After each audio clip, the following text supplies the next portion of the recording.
ನಮಸ್ತೆ. ಕಥೆಗಳಿಂದ ಪರಿವರ್ತನೆಗೆ ಸ್ವಾಗತ. ಓದ್ತಾ ಇರೋ ಬುಕ್ಕು ಕ್ಷಣ ಹೊತ್ತು ಆಣೆಮುತ್ತು ಭಾಗ 4 ಬರ್ದಿರೋದು ಎಸ್ ಷಡಕ್ಷರಿ ಸರ್. ಇವತ್ತೊಂದು ಹೊಸ ಚಾಪ್ಟರ್ ನೋಡೋಣ. ಚಾಪ್ಟರ್ ಹೆಸರು ಮಕ್ಕಳಿಗೆ ಕೊಡಬಹುದಾದ ಉತ್ತಮ ಉಡುಗೊರೆ. ಇದನ್ನ ನೋಡೋಣ. ಮಕ್ಕಳಿಗೆ ಏನ್ ಉತ್ತಮವಾದ ನಾವು ಗಿಫ್ಟ್ ಕೊಡ್ಬೋದು, ಬೆಸ್ಟ್ ಗಿಫ್ಟ್ ಅಂತ ನೋಡೋಣ. ಇದೊಂದು ನಿಜ ಘಟನೆ. ಒಬ್ಬ ತಾತ, ಮಗ ಮತ್ತೆ ಪುಟ್ಟ ಮೊಮ್ಮಗ ಇದ್ರು. 3 ಜನ ಇದ್ರು. ಒಬ್ರು ತಾತ ಇದ್ರು, ಅವ್ರಿಗಿಬ್ರು ಮೊಮ್ಮಕ್ಳಿದ್ರು. ಒಬ್ಬ ದೊಡ್ಡವನು, ಒಬ್ರು ಚಿಕ್ಕವನು, ಇಬ್ರು ಮೊಮ್ಮಕ್ಳಿದ್ರು. ಒಂದು ರಾತ್ರಿ ಮಗ ಮನೆಗೆ ಬಂದಾಗ ಮೊಮ್ಮಗ ಅಳ್ತಾ ಕೂತಿದ್ದ. ಅಂದ್ರೆ ಒಬ್ಬ ಪುಟ್ಟ ಮೊಮ್ಮಗ ಇದ್ದಾನೆ, ಅವ್ನು ಅಳ್ತಾ ಕೂತಿದ್ದ. ಅವ್ರ ತಾತ ಮನೆಗ್ ಬರ್ತಾರೆ, ಇವ್ನು ಅಳ್ತಾ ಇರೋದನ್ನ ನೋಡ್ತಾರೆ. ಯಾಕೆ ಅಳ್ತಾ ಇದ್ದಾನೆ ಅಂತ ಹೇಳಿ ದೊಡ್ಡ ಮೊಮ್ಮಗ ಇರ್ತಾನಲ್ವಾ ಅವನನ್ನ ಕೇಳ್ತಾರೆ ತಾತ. ಆಗ ತಾತ ಅವ್ನ್ ದೊಡ್ಡ ಮೊಮ್ಮಗ ಏನ್ ಹೇಳ್ತಾನೆ, ತಾತಪ್ಪ ಇವತ್ತು ಶಾಲೆಲಿ ಒಂದ್ ನಾಟಕ ಇತ್ತು ಅವಂದು. ನೀವ್ ಏನಂತ ಹೇಳಿದ್ರಿ, ನಾಟಕ ನೋಡಕ್ ನಾನ್ ಬರ್ತೀನಿ ಅಂತ ಹೇಳಿದ್ರಿ ಅಲ್ವಾ, ನೀವ್ ಹೋಗ್ಲಿಲ್ಲ ಅಲ್ವಾ, ಅದಕ್ಕೆ ಅವ್ನು ಅಳ್ತಾ ಕೂತಿದ್ದಾನೆ. ತಾತ ನನ್ ನಾಟಕ ನೋಡಕ್ ಬರ್ಲಿಲ್ಲ ಅಂತ ಅಳ್ತಾ ಕೂತಿದ್ದಾನೆ ತಾತಪ್ಪ ಅಂತ ಹೇಳಿ ದೊಡ್ಡ ಮೊಮ್ಮಗ ಹೇಳ್ತಾನೆ.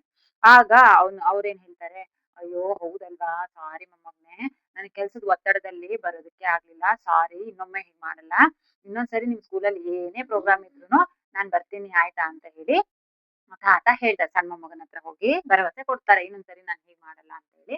ಆಗ ಸರಿ ಅಂತ ಹೇಳಿ ಆ ಮೊಮ್ಮಗ ಸರಿ ಹೋಗ್ತಾನೆ. ಸರಿ ಆಯ್ತು ಬಿಡು, ಮತ್ ನೋಡಿ ಇನ್ನೊಂದ್ಸರಿ ಹಿಂಗ್ ಮಾಡ್ಬಾರ್ದು ತಾತ, ಬರ್ಬೇಕು ಅಂತ ಹೇಳಿ ಸೈಲೆಂಟ್ ಸರಿ ಅಂತ ಸುಮ್ನಾಗ್ತಾನೆ. ಆಗ ಇದು ತಾತ ಏನ್ ಹೇಳ್ತಾರೆ, ಮೊಮ್ಮಗನಿಗೆ ಒಂದ್ ಕತೆ ಹೇಳ್ಬೇಕು ಅಂತ ಅನ್ಸುತ್ತೆ ಮೊಮ್ಮಗುಗೆ.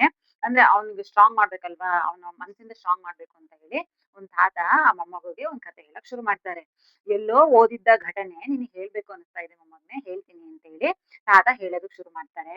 ಒಂದ್ ಊರಿನಲ್ಲಿ ಉಗ್ರಗಾಮಿಗಳು ಶಾಲೆಯ ಮೇಲೆ ಬಾಂಬ್ ಸ್ಫೋಟಿಸಿದಾರಂತೆ. ಅಂದ್ರೆ ಒಬ್ಬ ಉಗ್ರಗಾಮಿಗಳು ಒಂದ್ ಊರಿನಲ್ಲಿ ಒಂದ್ ಸ್ಕೂಲ್ ಇರುತ್ತಲ್ವಾ, ಆ ಸ್ಕೂಲ್ ಮೇಲೆ ಆ ಬಾಂಬನ್ನ ಎಸ್ತಿರ್ತಾರಂತೆ.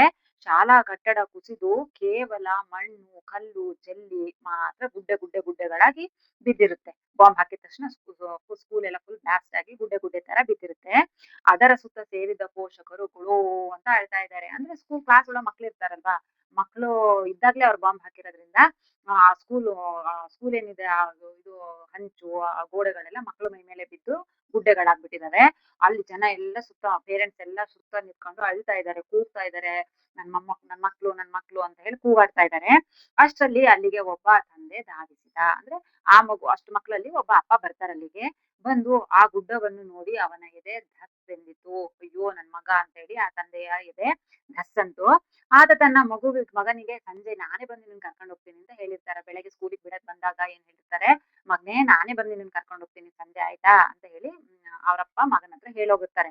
ಆದ್ರೆ ಆ ಸಂಜೆ ಸ್ಕೂಲ್ ಬಿಟ್ಮೇಲೆ ಅಪ್ಪ ಮಗನನ್ನ ಕರ್ಕೊಂಡ್ ಹೋಗೋಣ ಅಂತ ಸ್ಕೂಲಿಗೆ ಬಂದಾಗ ಈ ಘಟನೆ ನಡೆದಿರುತ್ತೆ. ಅಂದ್ರೆ ಬಾಂಬ್ ಬ್ಲಾಸ್ಟ್ ಆಗಿ ಸ್ಕೂಲು ಬಿದ್ದು ಮಕ್ಳೆಲ್ಲ ಇದ್ರ ಗುಡ್ಡೆ ಒಳಗೆ, ಆ ಮಣ್ಣು ಕಲ್ಲು ಗೋಡೆ ಒಳಗೆಲ್ಲ ಸಿಕ್ಕಾಕೊಂಡಿರ್ತಾರೆ. ಆಗ ಈಗ ಹೀಗಾಗಿದೆ, ಅಯ್ಯೋ ನಮ್ ಮಗನ್ನ ಬರ್ತೀನಿ ಅಂತ ಹೇಳಿದ್ದೆ, ನಾನ್ ಬರೋದ್ರೊಳಗೆ ಇಷ್ಟೆಲ್ಲ ಹಿಂಗಾಗಿದೆಲ್ಲ ಅಂತ ಹೇಳಿ ಪಾಪ ಅವನು ಚೀರ್ತಾ ಇದ್ದ. ಅಯ್ಯೋ ಮಗ್ನೆ ಅಂತ ಚೀರ್ತಾ ಇದ್ದ. ನೆರೆದಿದ್ದ ಜನ, ಕೆಳಗೆ ಸಿಕ್ಕಿ ಬಿದ್ದಿರುವ ಮಕ್ಕಳು ಯಾರು ಬದುಕಿರೋಕ್ ಸಾಧ್ಯನೇ ಇಲ್ಲ, ಎಲ್ಲರೂ ಸತ್ತೋಗಿದ್ದಾರೆ. ಸ್ಕೂಲು ಬಾಂಬು ಸ್ಕೂಲ್ ಮೇಲೆ ಬಾಂಬ್ ಬಿದ್ದು ಸ್ಕೂಲ್ ಎಲ್ಲ ಬಿದ್ದೋಗಿದೆ, ಗೋಡೆಗಳೆಲ್ಲ ಬಿದ್ದೋಗಿದ್ದಾವೆ ಮಕ್ಳ ಮೇಲೆ, ಮಕ್ಳು ಯಾರು ಬದುಕಿರೋ ಚಾನ್ಸ್ ಇಲ್ಲ ಅಂತ ಹೇಳಿ ಸುತ್ತ ನಿಂತ್ಕೊಂಡಿರೋ ಜನ ಮಾತಾಡ್ತಾ ಇರ್ತಾರೆ. ಆಗ ಆ ತಂದೆ ಏನ್ ಮಾಡ್ತಾರೆ, ತಂದೆ ಹೋಗಿ ತನ್ನ ಮಗನ್ನ ಯಾವ್ದು ಕ್ಲಾಸ್ ರೂಮ್ ಗೊತ್ತಿತ್ತಲ್ವಾ, ಆ ಕ್ಲಾಸ್ ರೂಮ್ ಹತ್ರ ಹೋಗಿ ಅಲ್ಲಿ ಇದು ಕಲ್ಲು ಮಣ್ಣುಗಳ ರಾಶಿ ಬಿದ್ದಿತ್ತಲ್ವಾ, ಅದನ್ನ ಅಗೆಯಕ್ಕೆ ತೊಡಗ್ತಾನೆ. ಅಂದ್ರೆ ಅದನ್ನೆಲ್ಲ ತೆಗೆದಕ್ ಶುರು ಮಾಡ್ತಾನೆ, ನನ್ ಮಗನ್ ನೋಡ್ಬೇಕು ಅಂತ. ಆಗ ನೋಡಿದವರೆಲ್ಲ, ಯಾರು ಅಲ್ಲಿ ಆ ಕ್ಲಾಸ್ ರೂಮ್ ಅಲ್ಲಿ ಯಾರು ಉಳ್ದೇ ಇಲ್ಲ, ನಿನಗೇನ್ ತಲೆ ಕೆಟ್ಟಿದ್ಯಾ, ಅಲ್ಲಿ ಹೋಗಿ ಯಾಕೆ ಹುಡುಕ್ತಾ ಇದೀಯಾ, ಅದ್ರೊಳಗ ಅಷ್ಟು ಗೋಡೆ ಮಣ್ಣು ಕಲ್ಲು ಮಕ್ಳ ಮೇಲೆ ಬಿದ್ದಿದೆ, ಬದುಕೋಕ್ ಸಾಧ್ಯನಾ, ಅವ್ನ್ ಖಂಡಿತ ಸತ್ತಿರ್ತಾನೆ, ನೀನ್ ಯಾಕೆ ಇಷ್ಟೆಲ್ಲ ಕಷ್ಟ ಪಡ್ತೀಯಾ ಅಂತ ಹೇಳಿ ಆ ಊರನ್ ಜನ ಎಲ್ಲ ಅವ್ನಿಗೆ ಹೇಳ್ತಾರೆ. ಇವಾಗ ಬುಲ್ಡೋಸರು ಮತ್ತೆ JCB ಎಲ್ಲ ಬರ್ತವೆ, ಅವು ಇವನ್ನೆಲ್ಲ ಕಲ್ಲು ಮಣ್ಣು ರಾಶಿನ ತೆಗಿತವೆ, ಅಲ್ಲಿವರೆಗೂ ಕಾಯೋಣ ಬಾ ಅಂತ ಹೇಳಿ ಹೇಳ್ತಾರೆ. ಆದ್ರೆ ಆ ಅಪ್ಪನಿಗೆ, ಆ ತಂದೆಗೆ ಸಮಾಧಾನನೇ ಇಲ್ಲ ಮಗನ್ ನೋಡೋವರೆಗೂ.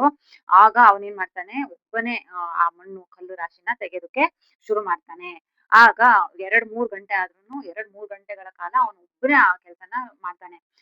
ಎಲ್ಲರೂ ಹೇಳ್ತಾರೆ, ಬೇಡ ಬಾ, ಅವ್ನು ಬದುಕಿರಲ್ಲ ಇವ್ನು ಇಲ್ಲ, ನನ್ ಮಗನ್ ನಾನ್ ನೋಡ್ತೀನಿ, ಹುಡುಕ್ತೀನಿ, ನನ್ ಮಗ ಜೀವಂತವಾಗಿದ್ದಾನೆ ಅನ್ನೋ ಬಲವಾದ ನಂಬಿಕೆ ಇಟ್ಕೊಂಡು ಒಬ್ಬನೇ ಆ ಮಣ್ಣು ಕಲ್ಲು ತೆಗಿಯಕ್ ಶುರು ಮಾಡ್ತಾನೆ. 2-3 ಗಂಟೆಗಳ ಕಾಲ ಒಬ್ಬನೇ ಕೆಲಸ ಮಾಡ್ತಾನೆ. ಆದ್ರೆ ಇದನ್ನ ನೋಡಿ ಜನ ಹೇಳ್ತಾರೆ, 2-3 ಗಂಟೆ ಹೇಳಿದ್ರು, 2 ಗಂಟೆ 3 ಗಂಟೆ ಹೇಳಿದ್ರು, ಬೇಡ ನಿನ್ ಮಗ ಬದುಕಿಲ್ಲ ಬಾ ಅಂತ. ಆದ್ರೂ ಇವ್ನು ಯಾವಾಗ ಜನರ ಮಾತಿಗೆ ಕಿವಿ ಕೊಡದೆ ತನ್ನ ಕೆಲ್ಸನೇ ತಾನು ಮಾಡ್ತಾನೆ ಇದ್ದ ಅಲ್ಲ, ನನ್ನ ಕೆಲ್ಸ ನಾನು ಬಿಡಲ್ಲ ಅಂತ ಹೇಳಿ ಮಾಡ್ತಾನೆ ಇದ್ದ. ಆಗ ಜನರೇ ಅವ್ನ ಸಪೋರ್ಟಿಗೆ ಹೋಗ್ತಾರೆ. ಸರಿ ಆಯ್ತು ಬಿಡು ನಾವು ನಿನ್ ಜೊತೆ ಬರ್ತೀವಿ ಅಂತ ಹೇಳಿ ಅವನ ಜೊತೆ ಕಲ್ಲು ಮಣ್ಣು ತೆಗೆಯಕ್ಕೆ ಶುರು ಮಾಡ್ತಾರೆ. ಸಹಾಯಕ್ ಬರ್ತಾರೆ. ಅವರು ಸಹ ಕೆಲಸ ಮಾಡಕ್ ಶುರು ಮಾಡಿದ್ರು. ಕತ್ಲಾಗಕ್ಕೂ ಬಂತು. ನೈಟ್ ಆಯ್ತು. ಯಾರೋ ದೀಪಗಳನ್ನು ಹಚ್ಚಿದ್ರು. ಆ ಊರಲ್ಲಿರೋರು ಯಾರೋ ಒಂದಿಷ್ಟು ದೀಪಗಳನ್ನು ತಗೊಬಂದ್ರು. ಆಮೇಲೆ ಬೆಳಗಿನ ಜಾವದವರೆಗೂ ಎಲ್ಲರೂ ಸೇರಿ ಕೆಲಸ ಮಾಡಿದ್ರು. ಅಂದ್ರೆ ಮಕ್ಳು ಮೇಲ್ ಬಿದ್ದಿರ್ತಕ್ಕಂಥ ಕಲ್ಲು, ಮಣ್ಣು, ಗೋಡೆಗಳನ್ನೆಲ್ಲ ಎಲ್ಲ ಇಡೀ ಊರವ್ರು ಸೇರಿ ರಾತ್ರಿ ಇಡೀ ಬೆಳಗಿನ ಜಾವದವರೆಗೂ ತೆಗೆದ್ರು. ಆ ತಂದೆ ಪುಟ ಪುಟ ಎಂದು ಕೂಗುತ್ತಾ ಕೆಲಸ ಮಾಡ್ತಾ ಇದ್ದ. ಆ ಅಪ್ಪ ಇದಾನಲ್ಲ, ಅಯ್ಯೋ ನನ್ ಮಗ ಇಲ್ಲೇ ಇದ್ದಾನೆ ಅನ್ಕೊಂಡು ಪುಟ ಪುಟ ಅನ್ಕೊಂಡು ಆ ಕಲ್ಲು ಮಣ್ಣು ತೆಗಿತಾನೇ ಇದ್ದ. ಗುಡ್ಡ ಕರಗುತ್ತಾ ಬಂತು. ಅಲ್ಲಿ ಬಿದ್ದಿರ್ತಕ್ಕಂಥ ಗೋಡೆ ಅದೆಲ್ಲ ಬಿದ್ದಿತ್ತಲ್ವಾ ಆ ಗುಡ್ಡಿ, ಅದೆಲ್ಲ ಕರಗ್ತಾ ಬಂತು. ಅದನ್ನೆಲ್ಲ ಎಲ್ಲರೂ ಸೇರಿ ತೆಗಿಯಕ್ ಶುರು ಮಾಡಿದ್ರಲ್ವಾ, ಕರಗಕ್ ಬಂತು. ಕೊನೆಗೂ ಒಳಗೊಂದು ಕೊಠರೆಯಂತ ಸ್ಥಳದಲ್ಲಿ ಗುಟುಕು ಜೀವ ಉಳಿಸಿಕೊಂಡು ಅರೆ ಪ್ರಜ್ಞಾವಸ್ಥೆಯಲ್ಲಿದ್ದ 5-6 ಮಕ್ಕಳು ಕಂಡರು.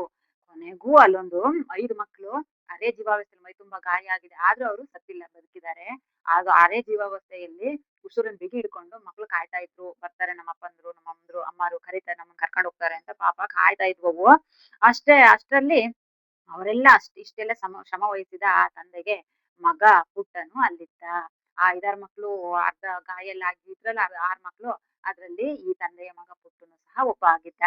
ತಂದೆಯನ್ನು ನೋಡಿ ನಮ್ಮಪ್ಪ ನನ್ನನ್ನು ಕರೆದುಕೊಂಡು ಹೋಗಲು ಬರುತ್ತಾರೆಂದು ಹೇಳಿದ್ದಾರೆ. ಖಂಡಿತ ಬರುತ್ತಾರೆ ಎಂದು ಇವರಿಗೆಲ್ಲ ನಾನು ಹೇಳಿದ್ದೆ ಅಪ್ಪ. ಆ ಮಗು ನೋಡ್ರಿ ಅಪ್ಪನ್ ನೋಡಿದ ತಕ್ಷಣ ಹೇಳ್ತಾನೆ, ಅಪ್ಪ ಅಪ್ಪ ನೀವು ನಂಗೆ ಸಂಜೆ ನಾನೇ ಬಂದು ನಿಮ್ಮನ್ನ ಕರ್ಕೊಂಡು ಹೋಗ್ತೀನಿ ಅಂತ ಹೇಳಿದ್ರಿ ಅಲ್ವಾ. ನಾನು ಇವರಿಗೆಲ್ಲ ಹೇಳಿದ್ದೆ, ನೀವೇನು ಯೋಚನೆ ಮಾಡ್ಬೇಡಿ, ನನ್ನ ಅಪ್ಪ ಬರ್ತಾರೆ, ಬಂದು ನಮ್ಮನ್ನೆಲ್ಲ ಆಚೆ ಕರ್ಕೊಂಡು ಹೋಗ್ತಾರೆ ಅಂತ ನಾನು ಇವರಿಗೆಲ್ಲ ಹೇಳಿದ್ದೆ ಅಪ್ಪ ಅಂತ ಹೇಳಿ ಆ ಅಪ್ಪನ ಹತ್ರ ಮಗ ಹೇಳ್ತಾನೆ. ಸದ್ಯ ನೀವು ಬಂದ್ರಲ್ಲ ಎಂದು ಹೇಳಿ ಆ ನೋವಿನಲ್ಲೂ ಆ ಮಗ ನಗ್ತಾನೆ. ಆ ಹುಡುಗ ಬದುಕುಳಿದ. ತಂದೆಯ ಮಾತು ಉಳಿಯಿತು. ನಿನ್ನ ಮಗನ ನಾಟಕ ನೋಡಲು ಹೋಗುತ್ತೇನೆಂದು ಹೇಳಿದ್ದರೆ ನಿನ್ನ ಮಾತು ಉಳಿಸಿಕೊಳ್ಳಲು ಆ ತಂದೆಗೆ ತೆಗೆದಷ್ಟು ಕಲ್ಲುಗಳನ್ನು ನೀನು ತೆಗೆಯಬೇಕಾಗಿರ್ಲಿಲ್ಲ ಎಂದು ತಾತಪ್ಪ ಮಾತು ಮುಗಿಸಿದರು. ಅಂದ್ರೆ ನಾನು ನಾಟಕ ನೋಡಕ್ ಬರ್ಲಿಲ್ಲ ಅಂತ ಹೇಳಿ ನೀನು ಅಳೋದೇನ್ ಆಗತ್ತೆ ಇರ್ಲಿಲ್ಲ. ಯಾಕೆಂದ್ರೆ ಅವ್ರಪ್ಪ ಅಷ್ಟು ಕಲ್ಲು ಮಣ್ಣುಗಳನ್ನ ತೆಗೆದಲ್ವಾ, ಅಷ್ಟು ನೀನೇನ್ ಕಷ್ಟ ಪಡ್ಬೇಕಾಗಿರ್ಲಿಲ್ಲ. ನಾನ್ ಬರ್ತೀನಿ, ಇನ್ನೊಂದ್ಸರಿ ಖಂಡಿತ ನಿನ್ ಜೊತೆ ಬರ್ತೀನಿ ಅಂತ ಹೇಳಿ ಆ ತಾತ ಮೊಮ್ಮಗನಿಗೆ ಈ ಕಥೆ ಹೇಳಿ ಸಮಾಧಾನ ಮಾಡ್ತಾರೆ.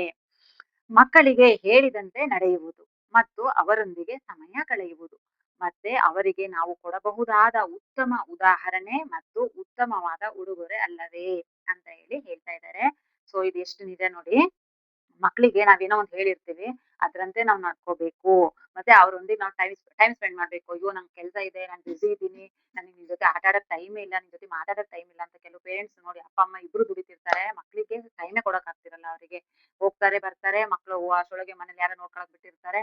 ಸೊ ಮಕ್ಳ ಜೊತೆ ಕಾಂಟ್ಯಾಕ್ಟೇ ಇರಲ್ಲ ಅವ್ರ ಅಪ್ಪ ಅಮ್ಮಂದ್ರಿಗೆ. ಈ ತರ ಎಲ್ಲ ಮಾಡೋದು ಸರಿಯಲ್ಲ.